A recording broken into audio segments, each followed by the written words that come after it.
Hello everyone, welcome back to Screamers. It's just me and Honor in the studio today, but luckily for you, we had already recorded part of this episode before Jessie jetted off on holiday, so you will get to hear her dulcet tones still. Yeah, she's headed off to DC. She's been watching a bit of MLS, which she said was the worst professional football she's ever seen.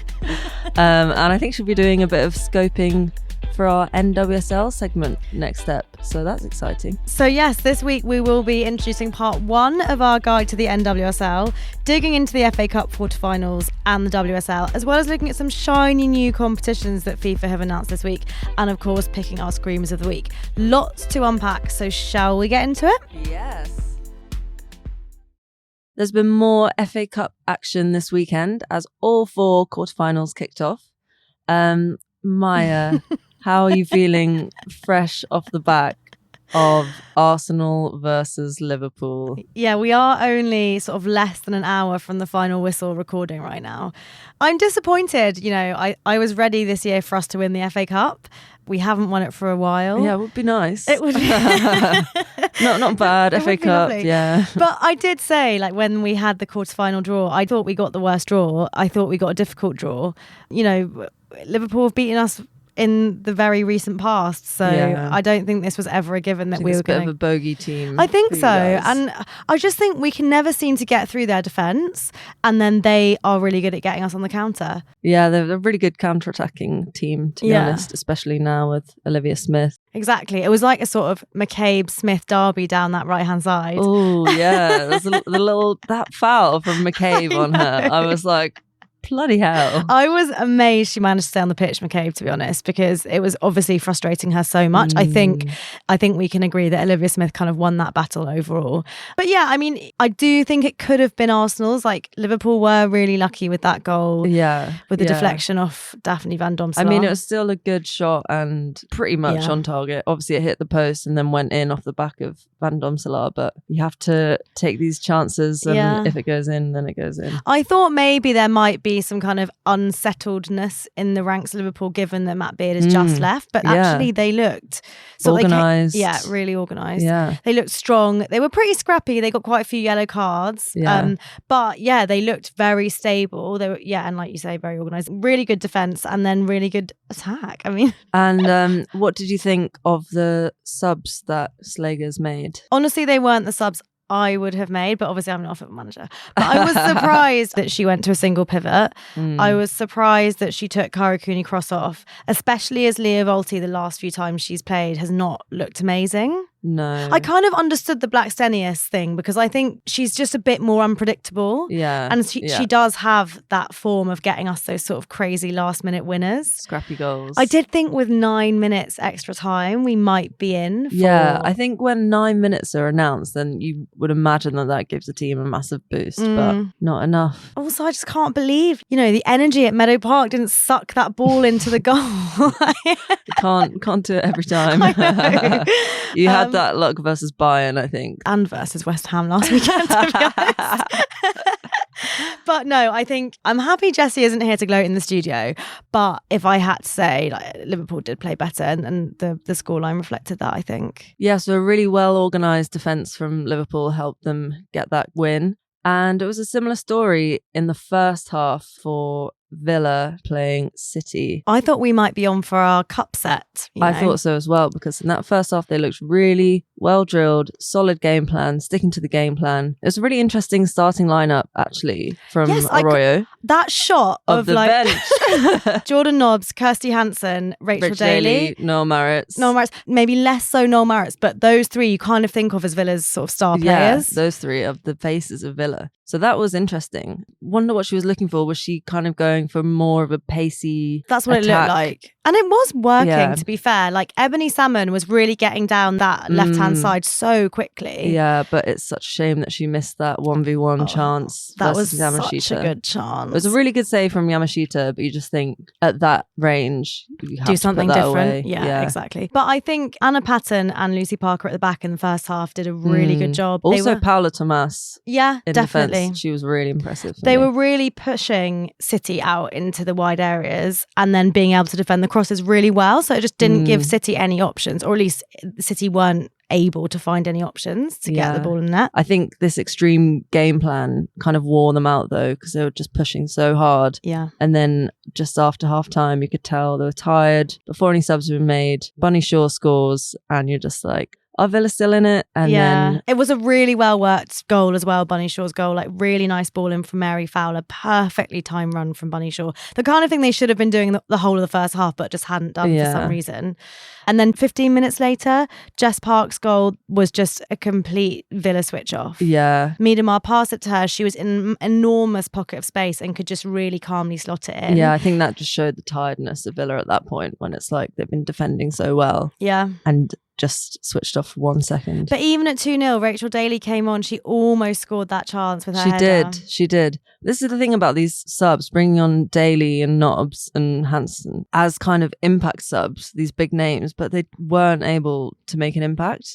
If that was a tactic, then didn't really come off. Should she have brought them on earlier? Because the momentum really shifted, didn't it, in the second half? And Man City were really on top of Villa, which hadn't been the case in the first half. So should Natalia Arroyo have acted faster? But I think it's interesting with her starting 11 that she's obviously trying to do something. She's not just like, oh, I'm just going to kind of stick to what we know. It's cool that she's trying to shake it up. And like, had Ebony Salmon not panicked in front of goal, we would maybe be sitting here saying something completely different. I'm really excited about Arroyo and seeing what she can do, hopefully, if Villa stay up in the WSL. Me too. Seeing what she can do next season, because she has such an impressive history. And a really good squad. Like we say it all the time, that Aston Villa actually have some really great players. So it's just such a shame they're not really delivering at the moment.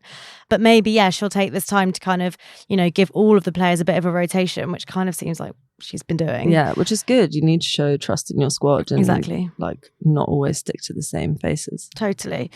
Elsewhere in Manchester, but on Saturday, Man U are also through to semi-finals versus Sunderland. They've knocked out the only non-WSL team to get this far, which is a shame. Yeah, so it's a solid win for Man United against the last championship club. It ended 3-1 Man U. It's nice seeing Sunderland come this far, because they are like quite a historic women's team. Sunderland were sort of doing a relatively okay job, but then when they were getting possession, they were becoming quite panicky, and they would sometimes get these long balls over Man U and it would look really promising, and then they just get intercepted. So it wasn't quite happening for them. No, but it's good that they got a goal. Totally. I was really happy for them. And Man U are a team on form, they're such good form at the moment. Exactly. Last year's winners, like they've also got that to draw on. So do you think they can go all the way and win it again this year? I'm not sure, because I think last year when they beat Chelsea in the semi-final, Chelsea were kind of in this sort of weird period where they were actually losing quite a lot. And they had some really bad injuries, and I don't know. I mean, yeah. Well, they've got Man City next, and we've seen them beat Man City recently, so that's definitely doable. So it could be Man United in the final again. To be honest, in a Manchester derby, I back Man U at the moment. Yeah, from what I'm watching, with the form they're in. Yeah, exactly. And then the other semi-final. So Chelsea played Crystal Palace earlier today and won 1-0 after I think 2 goals ruled out as well. Yeah. So Crystal Palace did hold them off till about 63 minutes, I think, when Lauren James striked. Yeah, it's a shame that Palace couldn't carry on this cup run, because obviously they've had a bit of a tough time in the league, despite showing some promise. But, quarterfinals not to be sniffed at. As an Arsenal fan, I know that only too well. So Chelsea will be playing Liverpool in the second semi-final. So who do you fancy in that one? Oh, it's got to be Chelsea. Yeah. Yeah, I mean, Liverpool put on a good display today, but I just think the quality that Chelsea have. Yeah, they just know how to win. Yeah. And there was a bit of midweek WSL action. It does seem that Chelsea still have the title wrapped up. But with Arsenal with a game in hand over Man City, it does look like Man City are really going to struggle to qualify for Champions League this season. Yeah. Because they did drop points this week. How are you feeling, Honor? Yeah, I'm feeling fantastic. So West Ham drew with Man City on Wednesday night. And I was really impressed with West Ham again. I didn't expect to be saying this, but Rhiannon Skinner just seems to be setting her team up in a more positive kind of attacking style, which is very exciting. I mean, I'm really surprised too, because I think when she was at Spurs, it felt really sort of defensive rather than creative. So it's great to see that she's trying things. I know. At West Ham. It does kind of tend to happen though, that West Ham have a good group of players and they start building these relationships. And then in the summer, all the best players get picked off by other teams. So I really hope that the squad won't be ripped apart again this summer. Totally. I think that's, similarly how Jessie feels about Liverpool, but also increasingly how I feel about Arsenal now that like we're not winning anything. But yeah, Man City just didn't seem to be able to create anything until Bunny Shaw came on the pitch. No. They are really struggling, I think. But she did do a lovely little tap in. Yeah. And West Ham's defence was super solid. Amber Tisiak probably high on confidence after scoring 2 against Arsenal last weekend. But yeah, she was super solid at the back, just clearance after clearance, which is comforting to see. And where does that put you in the table now? So that puts us at 9th, which doesn't sound amazing on paper. However, there are only 4 points between 9th and 5th. So that's pretty tight. Pretty crazy, yeah. 1 or 2 results away from a massive shift. So it's quite close and everything exciting to play for there. Yeah. Also on Wednesday night, Chelsea played Leicester and won that one 2-1. But again, it was looking pretty stodgy, I thought, until stodgy Erin Cuthbert stuff all came around. on. Yeah. Erin Cuthbert this time came on for the impact. But I wasn't like hugely impressed, honestly. No. You know what I did love? Yuka Momiki's little dink for Leicester's only goal. That was very satisfying. What a cool finish. Yeah, such a good idea. Hannah Hampton just looked so shocked. She's kind of stood there.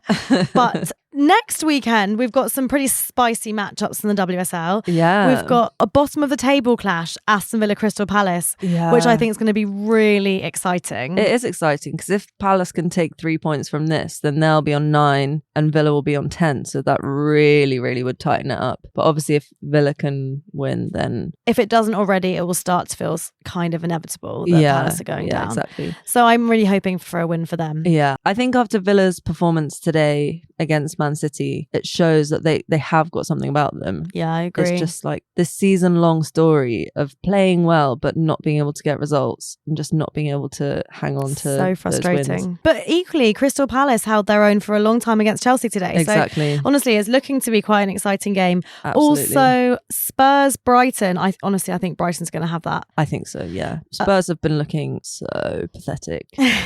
And Brighton, obviously we mentioned last week that they've had a dip in form, but then they're looking back to winning ways. And against Spurs, you'd fancy them. I would. And then Liverpool are playing Man United. I think that's going to be a really interesting game, actually. Yeah. Man United have been on such good form, but Liverpool can cause any team problems. As we well know.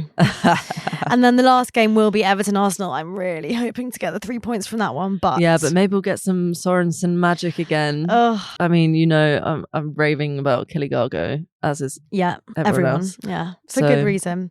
And then it's also the League Cup final, Man City-Chelsea. First Subway Cup final. That'll be at Pride Park in Derby. And we won't be attending, sadly. But something really exciting is happening, which is that hopefully a little Screamers feature will be in the programme.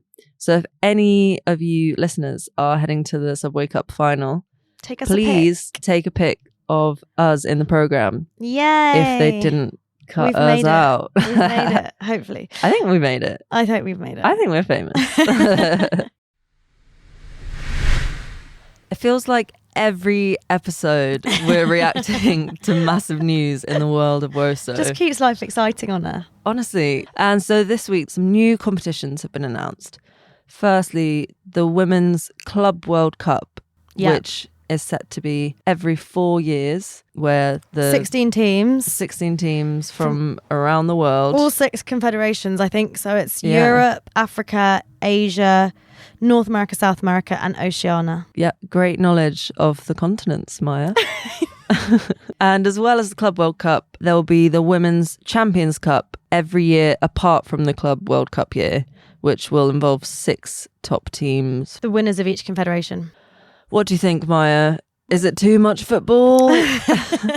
My first thought is Chelsea are going to be busy. They're going to be so busy, but they've got the squad. That's so true. They basically have 2 first 11s. I don't know. I mean, yeah, it's really exciting. I love the idea of more competitions, but it is a lot. It's a lot to all start at one time. What do you think? I think it's a lot, and obviously we've heard so much over the past few years about fatigue and player welfare and playing all these minutes. obviously when you're a team like Chelsea and you have a big squad, then it doesn't affect you so much. But I don't know about any team that could be in this position. I don't know. It's great for the fans.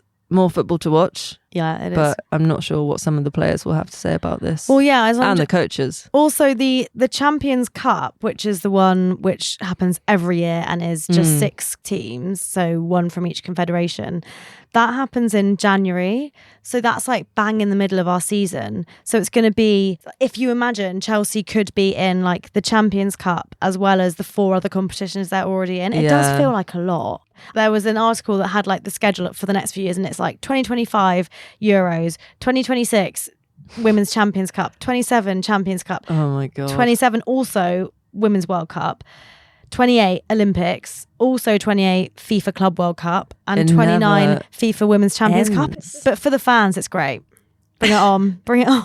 Bring it on. And as a fan as well, I'm very excited about another bit of news, which is that the UK have put in a bid for the 2035 World Cup. Buzzing. So this would be England, Scotland, Wales and Northern Ireland all set to host matches in venues, with most of them being in England, I think, and the final at Wembley. So the UK have never hosted a Women's World Cup before, but now I'm like, give it to us. Yeah. We want it. We love winning stuff on home soil. But imagine, that would be such a good time. Bring it on, 2035. Okay, it's time for us to pick our Screamers of the Week. Jessie has sent hers in, not one to miss some points in the competition. I think she actually won last week. Is that correct? That is correct. So Jessie just pipped Maya by 1 vote.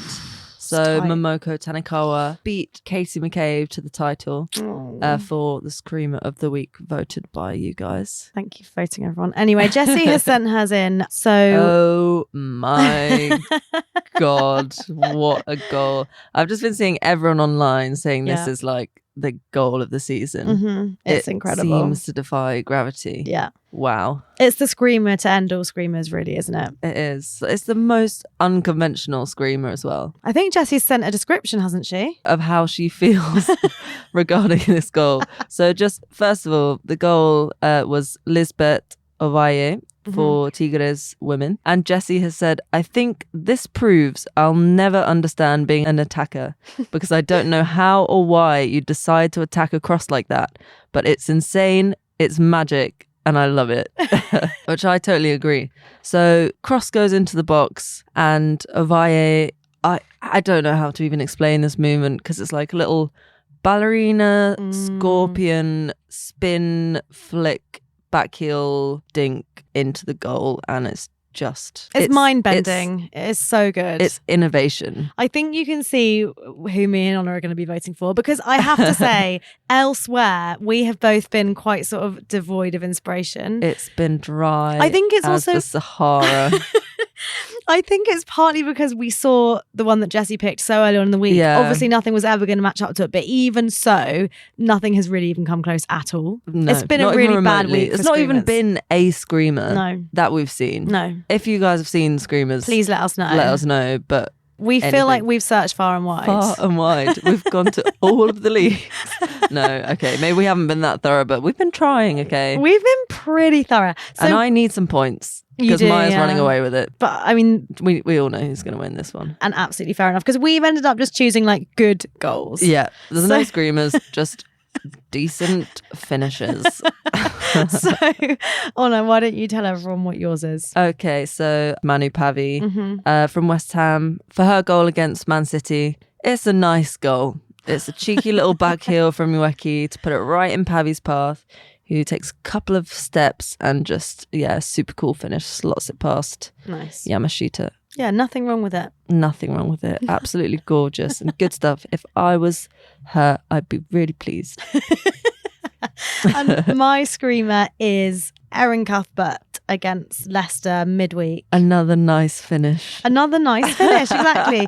Really nice assist from Niamh Charles to Cuthbert, who's outside the box and sort of curls it in to the bottom right hand corner. Yeah, I think that's a bit more of a screamer than Pavi, but if any of you vote for either of these two goals, I will be judging you. There's only one correct answer, And Jessie's been allowed to pick it because she's on holiday and she can't watch the games. Exactly. Those are our screams of the week. We are going to do a vote this week, but we all know what the right answer is. Yeah. And anyone's tapped if they don't vote for Abaye. But we will put the videos up so that you can watch them on our Instagram. The NWSL in the USA is back for the 2025 season this weekend. Yay. Not that, we don't have enough football over here to choose from. But thought it was quite interesting with the amount of players that have come to and fro the NWSL and the WSL in the past few transfer windows, that since more and more people are interested in knowing a little bit more about the league. Yeah, us included. I think we're pretty much beginners when it have an interest, but pretty much beginners when it comes to the NWSL. Yeah, but we're just absolute football obsessives and we can never pass up a chance to know more about more football. So we thought over the next 2 weeks we're going to do a little NWSL primer for dummies. The dummies being ourselves, but we thought it might be quite helpful for you guys to get to listen to it as well. So this week we're going to chat sort of about how the league works, how you win. Not how you think. Not how you think. And then next week we will dip into the teams, the coaches, the players, the discourse that I'm sure there is around the NWSL, and featuring some names that you might and might not know.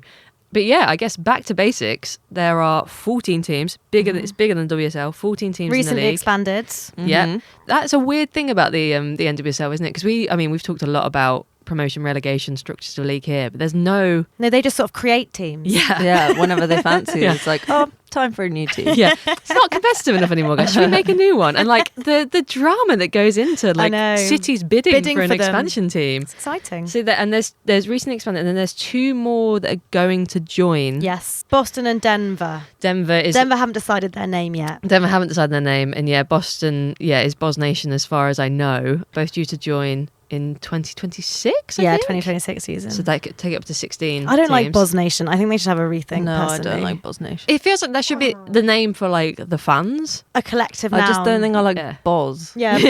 What is Bos? I'm probably pronouncing it wrong, and I'm sure we'll get a flood of people from Boston being like, it's actually a really well-known local nickname. So there's currently 14 teams, and it's sort of run exactly like you would think a league would run during the season. So home and away matches, not like other American leagues where they have the conference system where it's divided different areas geographically. So everyone plays everybody, and then at the end of the regular season, the team with the most points is awarded the NWSL Shield. So in 2024, that was Marta. That was Marta. Marta won it single-handedly. In 2024, that was Orlando Pride, where Marta plays. So you would think that means Orlando Pride won the league? Yeah, you would think that, but no, because you win. You win the league, you have the most points, but you're not the champion. No.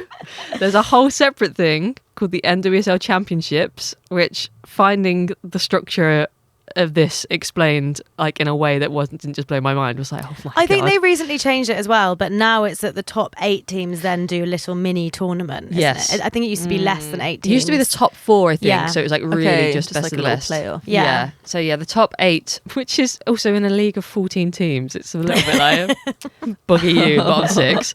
The top 8 go through to mini tournament, and which is more similar to how they do it in sports elsewhere in the US, with the playoffs and the finals. And then the team that wins that becomes the NWSL champion, which again is not necessarily the real winner. No. So who is the real winner? I mean, they should just flip the coin. So we're used to leagues where you win and you win it, and then the US have fans where you have playoffs and you win it. So then they do the Challenge Cup, which is sort of similar to the Community Shield that we have over here. We have it in men's football. We had it a couple of times in women's football. We don't really have it anymore.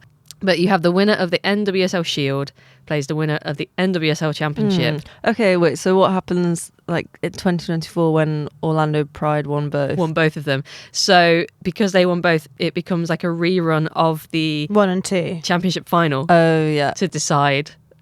It's so...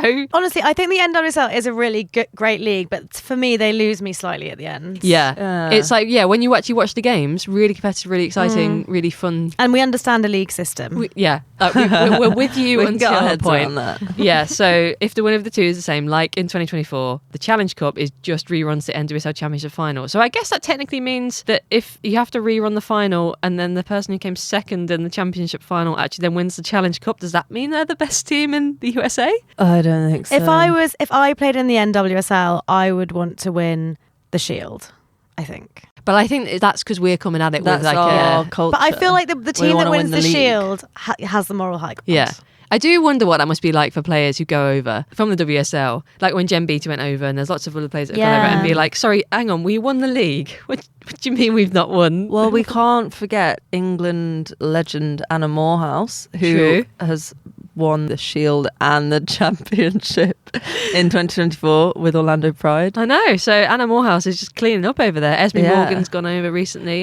She was in the final with Washington Spirit. So she might be able to come on and explain how it all works to us a bit better. But yeah, wrapping my head around the different structures of it all was quite complicated. I guess it's exciting because it just means that like the competition carries on for longer. Yeah. And there's more opportunities, I guess, to win something. You kind of get a bit of a second chance. But I guess we kind of have that with our cup competitions. True. I guess it's just that our cup competitions have teams outside the league in as well. Like you have the Conti Cup and the FA Cup have teams from different leagues, whereas it's all... Which is good, which is exciting. I wonder if, because they're starting the USL, whether they'll...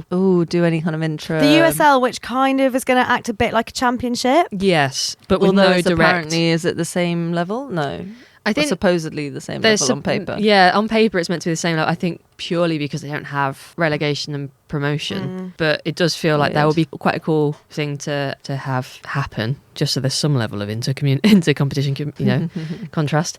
And then the other big thing that, like, what historically was a massive difference in terms of the NWSL and the WSL was they used to have a draft system for their players, but that has gone now, because that used to be the big thing that I think fans of either league would use to like make a distinction between them and each other. But yeah, until 2024 the NWSL had a draft system, so college players would sort of be like ranked, and then teams were ranked, and then it meant that good players would distributed a bit more evenly around the league. The idea to be that the league remains competitive, so if you finished bottom you could get the first pick, although there were some systems where you could like swap a pick with another team. It was a little bit more complicated than that, but the idea of it I think was so that teams can't like run away, say like Chelsea do here, and so it means there's a more even distribution of the star players around the league. And they also had things where they could sign in players from other leagues, and they could sign players who weren't selected in the draft, like in a more traditional way of signing a player. But yeah, it was still a draft. But then in 2024, the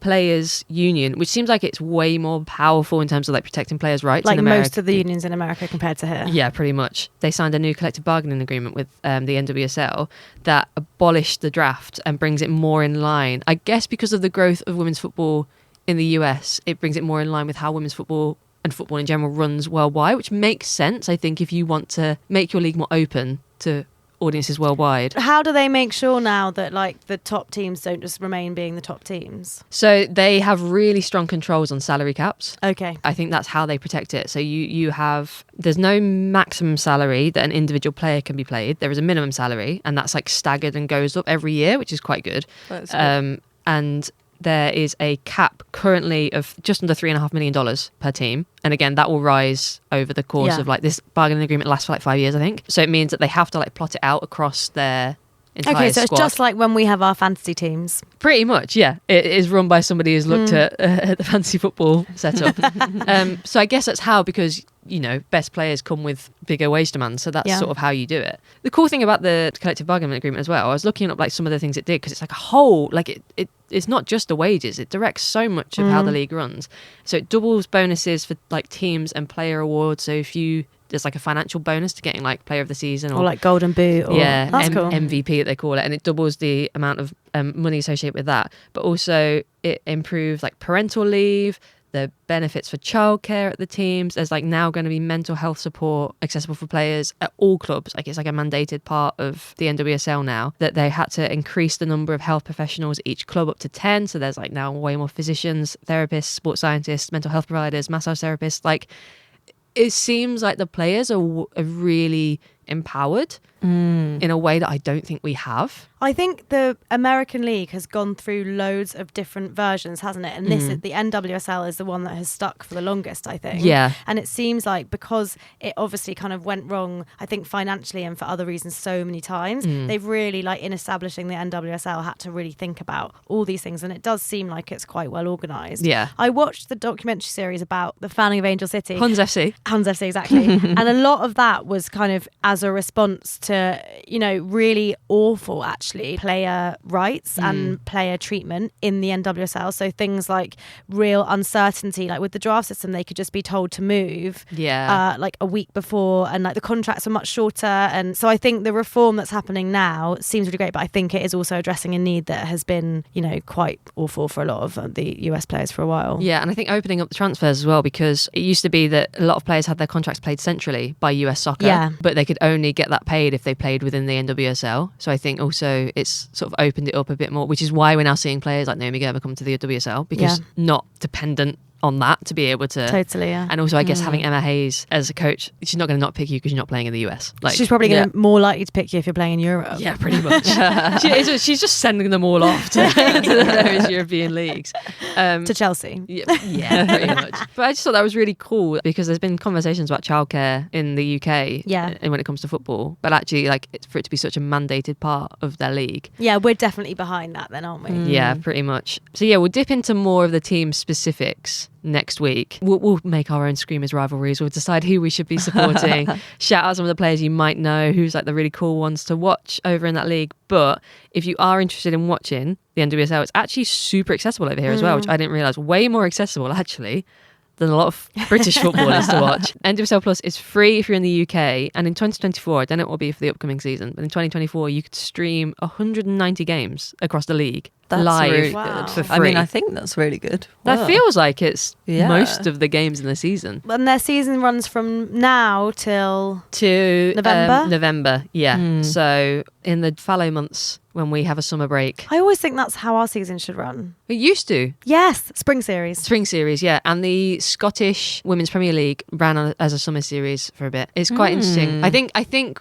we moved to Win Series to bring it more in line with the men's, with men's and how people are used to watching football. Yeah. Whereas I guess if that's the culture in the US, makes sense. March to November is just the best months to be outside. Yeah. So we will we'll be checking back in with the NWSL throughout the year. So Maya, have you got anything from the notice board this week? Yes. Did you see the Denmark women's national team collab with Rotate? Oh my God. It is so... Why can't we have nice things?